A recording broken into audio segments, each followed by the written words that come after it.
Welcome back to Sangharsh IQ। आज के session में हम 16th टू 22nd सितंबर वीक के करंट अफेयर्स को पढ़ने वाले हैं।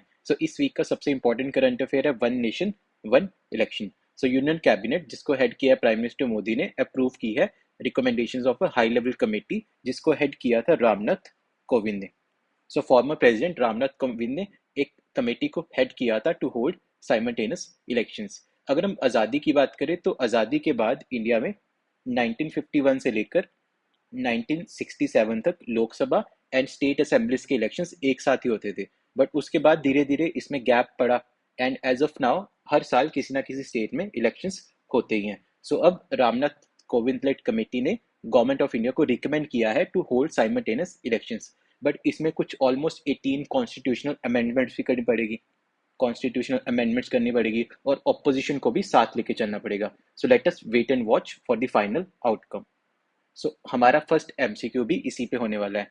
One nation one election has been proposed on the recommendation of which committee. आपको डायरेक्ट ये क्वेश्चन आ सकता है कि कौन सी कमेटी ने रिकमेंड किया है वन नेशन वन इलेक्शन, जिसको यूनियन कैबिनेट ने अब एक्सेप्ट कर लिया है। This is Ramnath Kovind led committee, जो कि हमारे फॉर्मर प्रेसिडेंट भी है। The union cabinet headed by prime minister Modi has approved the one nation one election proposal. ये एक बिग स्टेप है towards holding Lok Sabha and state assembly elections simultaneously.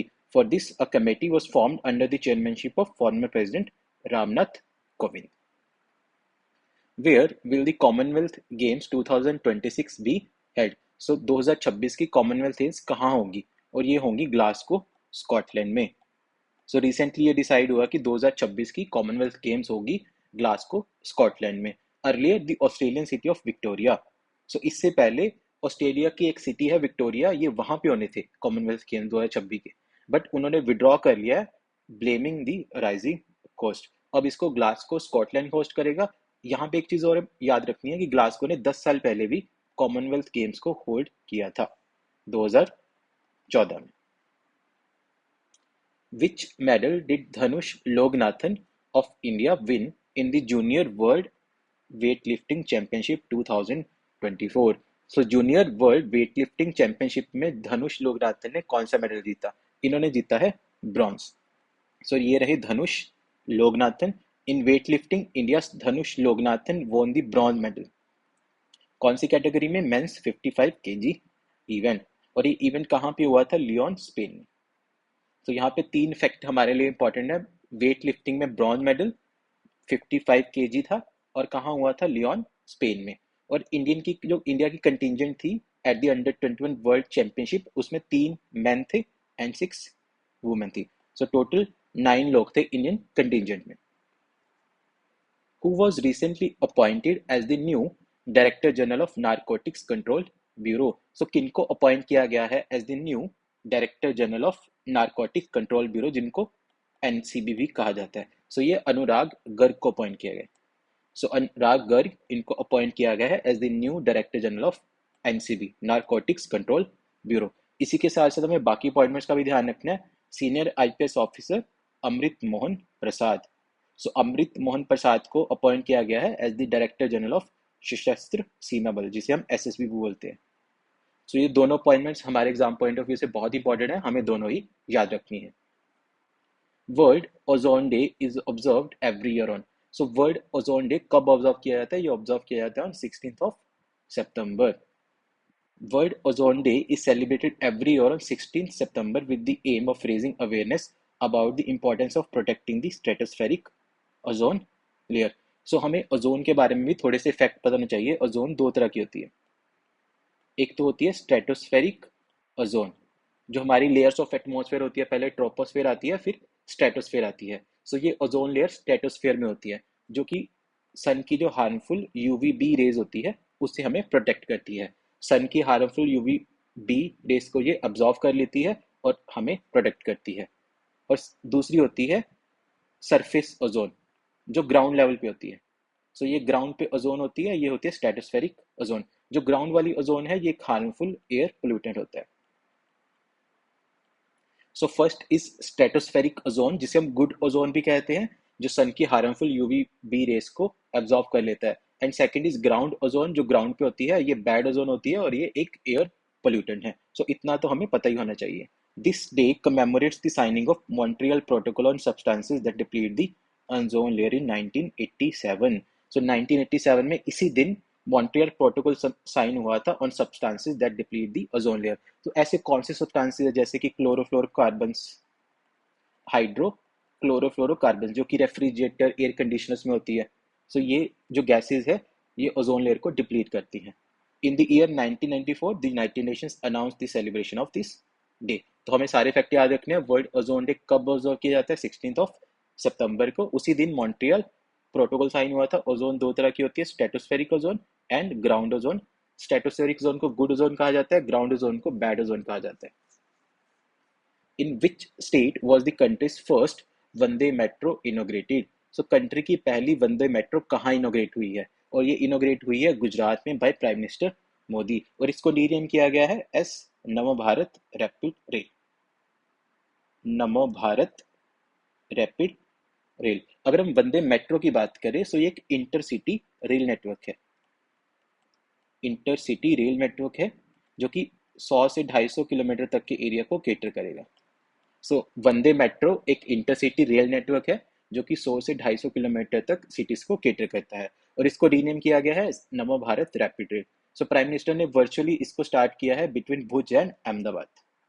सो गुजरात के भुज और अहमदाबाद के बीच प्राइम मिनिस्टर ने इसको इनोग्रेट किया ऑन सितंबर 16। सो ये हमें याद रखना है, इसको 5 स्टार देना है कि कहाँ पे और कौन सी सिटीज के बीच इसको इनोग्रेट किया गया। Which country recently became first country to receive WHO verification for eliminating leprosy? So World Health Organization ने किसको वेरीफाई किया है फॉर एलिमिनेटिंग लेप्रोसी? सो ये जॉर्डन है। जॉर्डन बनी है first country to eliminate leprosy, marking a significant milestone in public health. अगर हम लेप्रोसी की बात करें, इसे हैंसेंस डिसीज भी कहा जाता है। सो लेप्रोसी को हैंसेंस डिसीज भी कहा जाता है, और ये क्रॉनिक इन्फेक्शियस कंडीशन है caused by mycobacterium leprae affecting skin, nerves and mucosal surfaces. तो लेप्रोसी हमें पता होना चाहिए, इसको हैंसेंस डिसीज कहा जाता है, और एक क्रॉनिक इन्फेक्शियस कंडीशन है जिसको कॉज करता है माइकोबैक्टीरियम लेप्रे।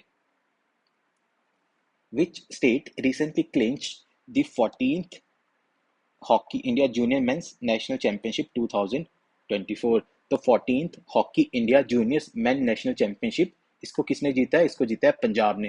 पंजाब ने हराया उत्तर प्रदेश को at the Olympian Surjit hockey stadium in Jalandhar. So national championship थी, ऑफ कोर्स इंडिया में ही हुई होगी, तो इसमें पंजाब ने उत्तर प्रदेश को हरा के ये चैंपियनशिप जीती। Where was the World Food India 2024 event organized? तो वर्ल्ड फूड इंडिया 2024 का इवेंट कहाँ हुआ था? ये हुआ था न्यू दिल्ली के भारत मंडपम में। ये इवेंट सितंबर 19 से लेकर 22 तक हुआ था एट भारत मंडपम इन न्यू दिल्ली, और इसे होस्ट किसने किया था? Ministry of food processing industries ने इसको होस्ट किया था। सो दोनों फैक्ट याद रखने हैं, कहाँ हुआ था? भारत मंडपम में। किसने होस्ट किया था? Ministry of food processing industries ने। और इसकी थीम क्या थी? Processing for prosperity. यहाँ लिखा हुआ है processing for prosperity. Recently, where was the National Symposium Exercise ICA on Disaster Management held? तो एक्सरसाइज आइका ऑन डिजास्टर मैनेजमेंट कहाँ हेल्ड की गई थी? ये हेल्ड की गई थी चेन्नई में, from 18 to 19 September by national disaster management authority and army southern command in Chennai. So ये एक्सरसाइज चेन्नई में हुई थी ज्वाइंटली बाय द एनडीएमए, जिसको हेड करते हैं prime minister and the army southern command. It aimed to improve disaster preparedness and foster collaboration among key stakeholders. Which country won the Men's Asian Hockey Champions Trophy 2024? बहुत ही important है, हमने last week भी इसको discuss किया था, जहां पे हमने डिस्कस किया था इंडिया ने अपने पांचों पहले मैच जीत लिए हैं। इंडिया के जो फर्स्ट 5 मैचेस हुए थे, इंडिया ने पांचों के पांचों ही जीत लिए हैं। सो वहां से ही गेस कर सकते हैं इसको किसने जीता होगा। इसको जीता है इंडिया ने चाइना को हरा के। तो इंडिया ने चाइना को 1-0 से डिफीट किया, ये भी याद रखने। 1-0 से डिफीट किया in the final held at mocky hockey training base Chennai. So ये चैंपियनशिप कहाँ हुई थी? ये चैंपियन ट्रॉफी हुई थी चाइना में, और इंडिया ने डिफीट किया चाइना को 1-0 से। और इसको टीम को लेड किसने किया था? हरमनप्रीत सिंह ने। सो हरमनप्रीत सिंह कैप्टन थे, और इन्होंने जीता record 5th time. So India की हॉकी टीम ने इस चैंपियंस ट्रॉफी को 5वीं बार जीता है। What is the primary objective of the NPS Vatsalya scheme recently launched by Finance Minister of India? हमारे फाइनेंस मिनिस्टर कौन है? निर्मला सीतारमन जी। सो उन्होंने लॉन्च की है एक स्कीम, एनपीएस वत्सल्य स्कीम, और इसका प्राइमरी ऑब्जेक्टिव है to help parents save for children. So NPS Vatsalya, इसको रेगुलेट कौन करेगा? पीएफआरडी, Pension Fund Regulatory and Development Authority. It allows parents or guardians to open an account for their children to save for future financial needs. और ये funds accumulate होंगे until the child turns 18. So 18 साल तक ये funds ऐसे ही accumulate होते रहेंगे, जिसके बाद इसको एक स्टैंडर्ड एनपीएस अकाउंट में ट्रांसफर कर दिया जाएगा। Which country recently hosted the Quad Summit of 2024? So Quad Summit कौन होस्ट कर रहा है? यूएसए। सो हमारे प्राइम मिनिस्टर 2 दिन की यूएसए की यात्रा पे है, आपने देखा होगा न्यूज़पेपर्स में। सो यूएसए इसे होस्ट कर रही है 4th क्वाड समिट को, जो कि होगा on September 21 in Wilmington, Delaware, United states. Quad के मेंबर्स बहुत इंपॉर्टेंट है, याद रखना है, India, USA, Australia and Japan.